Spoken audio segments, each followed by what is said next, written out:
Sa pambungad na eksena, ipinakikilala sa atin ang isang Italyano na hitman na nagngangalang Leon, na nakatira sa kapitbahayan ng Little Italy ng New York City.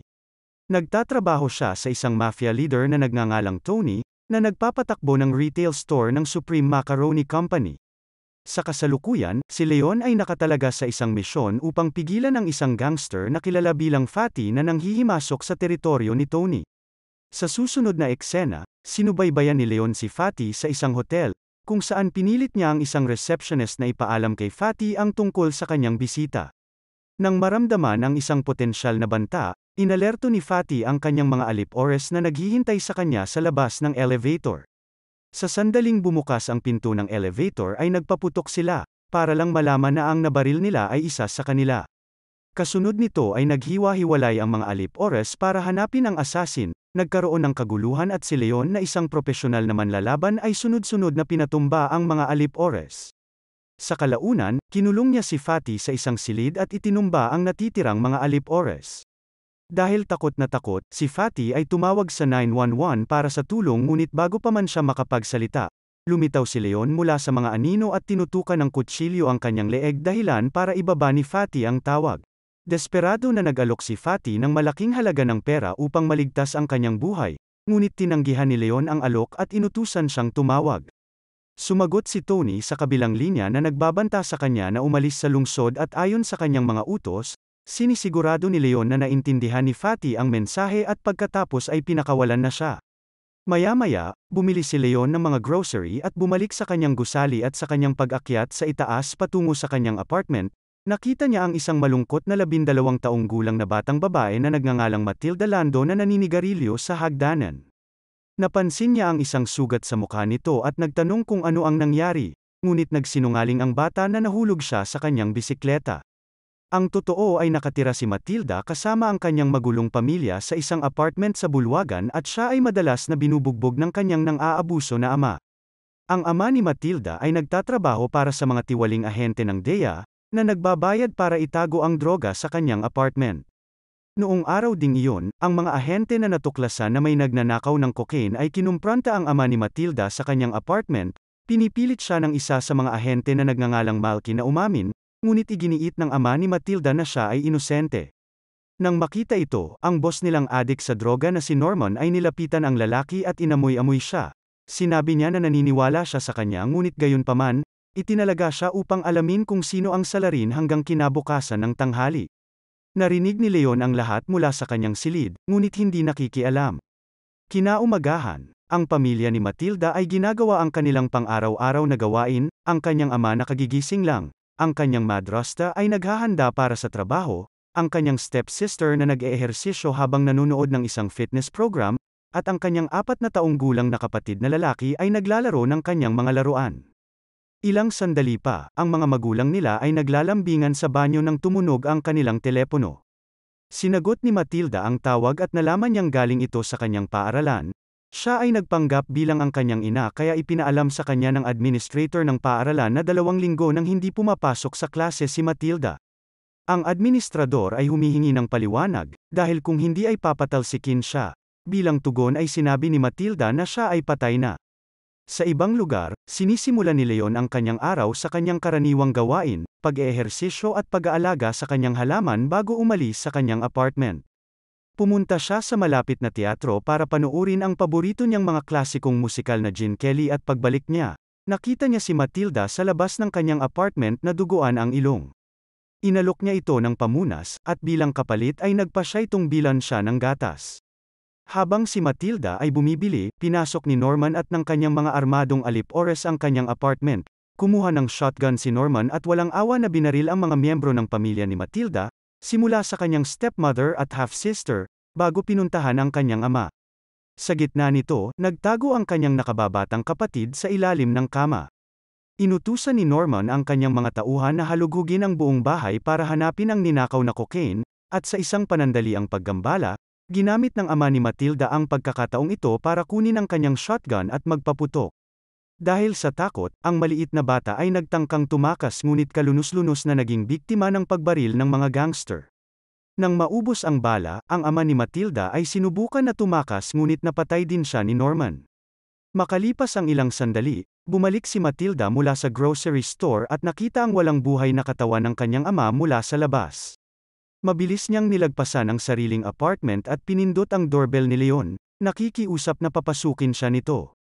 Bagamat nagdadalawang isip sa simula, binuksan ni Leon ang pinto at pinapasok siya ngunit nanatili pa rin ang lalaki sa pintuan na may hawak na baril kung sakaling magkaproblema.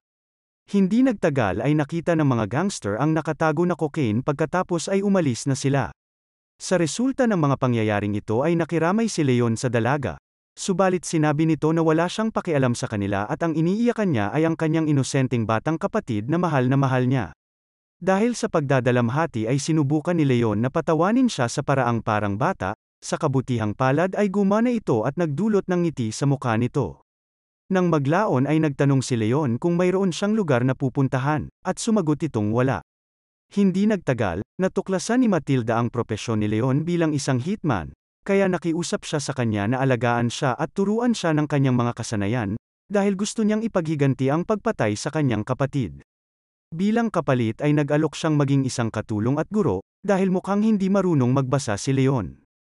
Gayunpaman, binaliwala ito ni Leon at sinabihan siyang matulog. Kinaumagahan, sinabi ulit ni Matilda ang parehong alok, ngunit tumanggi ulit ito, na iginiit na ang pagiging isang mandirigma ay hindi bagay para sa isang babae. Bilang tugon, ginamit ni Matilda ang isa sa kanyang mga baril para barilin ang ilang kalapati, na ikinagulat ni Leon.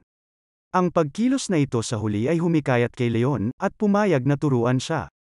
Pagkaraan ng araw na iyon, umalis ang dalawa sa apartment at nag-check-in sa isang hotel, at sa kanilang pagdating ay sinabi ng receptionist kay Leon na punan ang isang form. Dahil alam ni Matilda na hindi siya marunong magbasa at sumulat, nagboluntaryo siya na gawin ito. Kinabukasan ay sinimulan ni Leon ang pagsasanay sa babae, sa una ay tinuruan niya ito kung paano gumamit ng rifle, na binibigyang diin ang kagandahan nito sa pagpapanatili ng distansya mula sa target. Pagkatapos ay dinala siya sa rooftop at tinulungan siya kung paano ang tamang posisyon. Para sa pagsasanay, sinabihan niya siya na tamaan ang sinumang gusto niya dahil ang baril ay puno ng paintball. Kasunod ng kanyang patnubay, si Matilda ay bumaril ng isang jogger at ang kanyang unang pagtatangka ay naging maganda. Bilang bahagi ng pagsasanay, binigyan siya ni Leon ng mga gawain tulad ng paglilinis ng bahay at ng mga armas bilang ehersisyo, at hinihikayat siyang uminom ng gatas sa kabila ng kanyang pagdadalawang isip. Bilang kapalit ng pagsasanay, tinutulungan niya si Leon na matutong magbasa at magsulat. Sa gitna nito, napansin ni Matilda ang labis na pag-aalaga ni Leon sa kanyang mga halaman. Bilang resulta, sinabi niya ang kanyang pagmamahal sa halaman, at tumugon si Leon sa pamamagitan ng pagpapaliwanag na ito ay parang kanyang matalik na kaibigan dahil hindi ito nagtatanong at walang mga ugat katulad niya. Iminungkahi ni Matilda na kung talagang pinapahalagahan niya ito, dapat niyang itanim ito sa isang parke at hayaan itong umusbong. Sa paglipas ng mga araw, nagsimula silang dalawa na maging masaya sa piling ng isa't isa at sa huli ay nagkakaroon ng emosyonal na ugnayan. Sa paglipas ng panahon, si Matilda ay unti-unting nagkaroon ng romantiko na pagtingin para kay Leon. Madalas niyang ipahayag ang kanyang pagmamahal para sa kanya kahit na hindi niya ito binabalik. Isang araw, umalis si Leon upang makipagkita kay Tony na nagtatago ng lahat ng perang kinita niya sa nakalipas na mga taon. Dahil si Leon ay hindi marunong magbasa at sumulat, ayaw niyang harapin ito ngunit ngayon ay mukhang kailangan niya ng gawin ito. Iniisip ni Tony na may babae na ngayon sa buhay niya kaya pinayuhan niya itong mag-ingat, tiniyak pa niya kay Leon na ligtas ang kanyang pera sa kanya at sinabihan siyang magsabi kung kailan niya ito kailangan. Bago umalis ay itinalaga siya ni Tony sa isang bagong misyon, na sinang-ayunan naman niya. Samantala sa hotel, kinausap ni Matilda ang receptionist at sinabing hindi niya ama si Leon kundi kanyang kasintahan, na ikinagulat ng lalaki. Kinabukasan ay umalis si Leon para sa kanyang misyon habang si Matilda ay bumalik sa kanyang dating apartment, gayunpaman, pumasok siya sa loob at kinokolekta ang ilan sa kanyang mga gamit. Kinukuha din niya ang isang bultong pera na itinago ng kanyang ama sa isang lihim na lugar, maya-maya lang ay may narinig siyang pumasok sa apartment kaya mabilis siyang nagtago. Ito pala ay si Norman at dalawang senior detective. Tinanong ng mga detective si Norman tungkol sa insidente, ngunit nagpanggap siyang apektado. Pagkatapos ng maikling talakayan ay umalis na ang mga ito at sinundan ni Matilda si Norman sa taxi. Hindi nagtagal ay natuklasan niya na si Norman ay isang ahente ng DEA. Kinabukasan, nanonood ng cartoon si Matilda nang bumalik si Leon na may dugong tumutulo mula sa kanyang braso. Bago siya maligo ay kumatok ang receptionist sa pinto at pinalabas sila ng hotel. Kasunod nito ay nag-check-in ang dalawa sa isa pang hotel kung saan naligo si Leon at nagtatahi ng sugat sa dibdib. Pagkatapos ay inalok siya ni Matilda ng maraming pera at hiniling sa kanya na patayin ang mga pumatay sa kanyang kapatid. Gayunpaman, tumanggi si Leon na kunin ang trabaho at hindi rin siya pinapayagan na gawin ito, iginiit na hindi maganda ang paghihiganti. Ipinaliwanag din niya na ang buhay ay nagbabago kapag ang isang tao ay nakapatay na. Sa isang pagtatangka na ipaglaban ang kanyang punto, si Matilda ay nagmungkahi ng isang larong Russian roulette na may kondisyon na kung siya ay manalo, siya ang magsasagawa ng aksyon. Sinabi ni Leon na matatalo siya dahil narinig na niya ang pag-ikot ng baril. Sa kabila nito, ang batang babae ay inilabas pa rin ang baril ngunit buti na lang at nagawa ni Leon na ilayo ang pistol. Pagkatapos ng insidenteng ito ay dinala ni Leon si Matilda kay Tony at hiniling sa pinuno ng mafia na kunin siya. Malinaw na nagdadalawang isip si Tony dahil bata pa lang siya ngunit kahit papaano ay nakumbinsi siya ni Leon na bigyan siya ng pagkakataon. Kasunod nito, dinala ni Leon si Matilda sa kanilang unang misyon. Pumunta sila sa silid ng target at kinumbinsi ni Matilda ang lalaki na buksan ang pinto.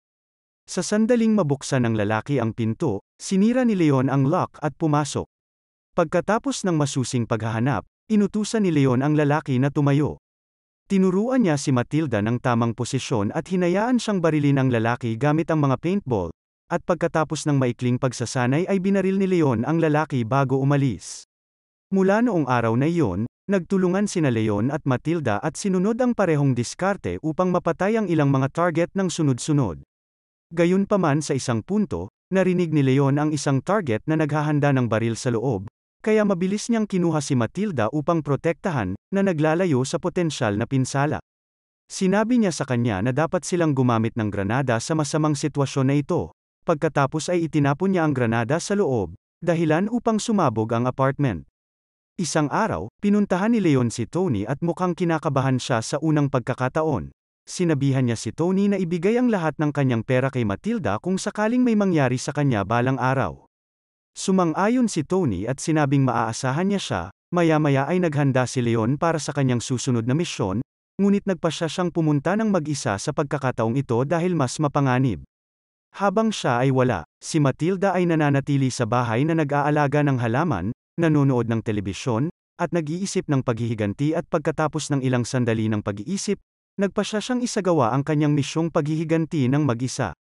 Kasunod nito, pinunan niya ang isang bag ng mga baril mula sa koleksyon ni Leon at nagplano na patayin si Norman. Pumunta siya sa opisina ng DEA at nagpanggap bilang isang delivery girl at dahan-dahan na pumunta sa banyo ng mga lalaki.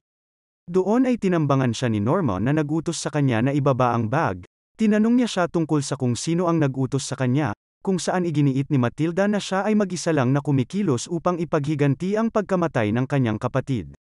Ang kanilang pag-uusap ay biglang naputol ng isa sa mga alip-ores ni Norman ay naghatid ng balita tungkol sa kanyang kaibigan, ang pagkamatay ni Malky at si Leon pala ang pumatay sa kanya. Dahil nalungkot sa impormasyon na ito, inutusan ni Norman ang kanyang tao na dalhin si Matilda sa kanyang opisina pansamantala. Nang bumalik si Leon sa kanyang apartment, nakakita siya ng isang sulat mula kay Matilda na nagsabi ng kanyang mga intensyon. Nag-aalala para sa kaligtasan ng batang babae, nagmadali siyang pumunta sa opisina ng DEA upang iligtas si Matilda at pinatay ang 2 pang tauhan ni Norman. Noong gabi ring iyon, sinubukan ni Matilda na akitin si Leon ngunit tinanggihan niya ito. Sa halip ay ibinahagi niya ang kanyang sariling kwento kung paano siya naging hitman. Sa edad na 18 sa Italia, umibig si Leon sa isang babae mula sa isang mayamang pamilya, ngunit ang kanyang pamilya ay mahirap. Nagplano ang dalawa na tumakas ngunit nalaman ito ng ama ng dalaga at pinatay ang anak niya dahil sa galit. Pinatay din ni Leon ang ama ng babae bilang pagganti at tumakas papunta sa New York kung saan nakilala niya si Tony at nagsimulang magtrabaho para sa kanya. Kinagabihan ay binisita ni Norman at ng kanyang mga tauhan si Tony. Ipinahayag niya ang kanyang galit sa isang Italianong hitman na pumatay sa kanyang mga tauhan. Gusto niyang makilala ang hitman at tinanong si Tony tungkol sa kanyang kinaroroonan. Ngunit dahil nadakip ang pamilya ni Tony ay wala siyang nagawa kundi ibunyag ang lokasyon nito.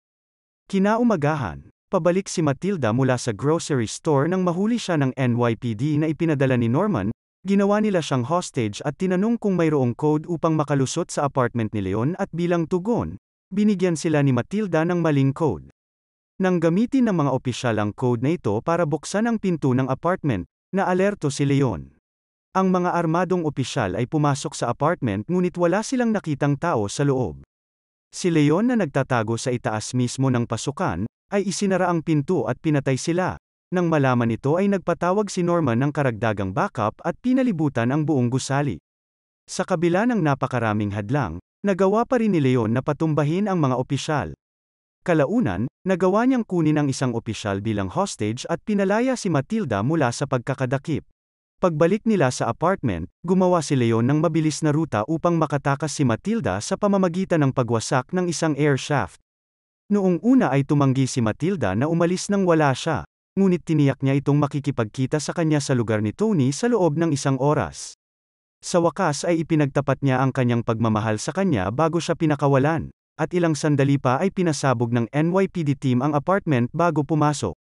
Sa sumunod na kaguluhan, si Leon ay nagbalat kayo bilang isang nasugatan na opisyal ng NYPD at lumabas ng apartment, hindi siya nakilala ng lahat maliban kay Norman. Habang papalabas si Leon sa bulwagan ng hotel, sinundan siya ni Norman at pinagbabaril siya mula sa likuran. Sa kanyang huling hininga ay ibinigay ni Leon ang isang pinang granada kay Norman at sinabi na ito ay mula kay Matilda.